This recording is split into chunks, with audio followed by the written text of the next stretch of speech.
గుంటూరు జిల్లా మంగళగిరి క్రికెట్ స్టేడియంలో Andhra premier league నిర్వహించనున్నట్లు ఏసీఏ అధ్యక్షుడు కేశినేని శివనాథ్ వెల్లడించారు. ఏసీఏ ప్రధాన కార్యదర్శి నానా సతీష్తో కలిసి మంగళగిరి స్టేడియాన్ని పరిశీలించారు. మే నెలలో ఏపీఎల్ మ్యాచ్లుంటాయని, ఈలోపు మైదానంలో మౌలిక వసతుల కల్పన పూర్తి చేస్తామని శివనాథ్ తెలిపారు.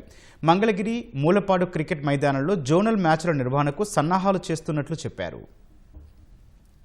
మంగళగిరిలో ఉన్న ఎగ్జిస్టింగ్ బిల్డింగ్ని చక్కటి స్టేడియం అంటే డొమెస్టిక్ క్రికెట్ ఆడే విధంగా, లీగ్ మ్యాచ్లు, జోనల్ మ్యాచ్లు ఆడే విధంగా ఇక్కడ స్టేడియం డెవలప్ చేయడమే కాకుండా రేపు రాబోయే కాలంలో ఏపీఎల్ని ఆంధ్రప్రదేశ్ మొత్తానికి తీసుకెళ్దామనే ఆలోచనతో ముందుకు వెళ్తాను. ఆ ఏపీఎల్కి హెడ్ ఆఫీస్ కింద మంగళగిరి స్టేడియంని పెడదాం.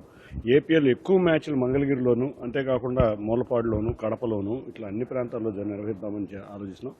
దానిలో భాగంగా మంగళగిరి స్టేడియంని సందర్శించి వర్క్లు ఏమేమి జరుగుతున్నాయో పరిశీలిద్దామని వచ్చాం.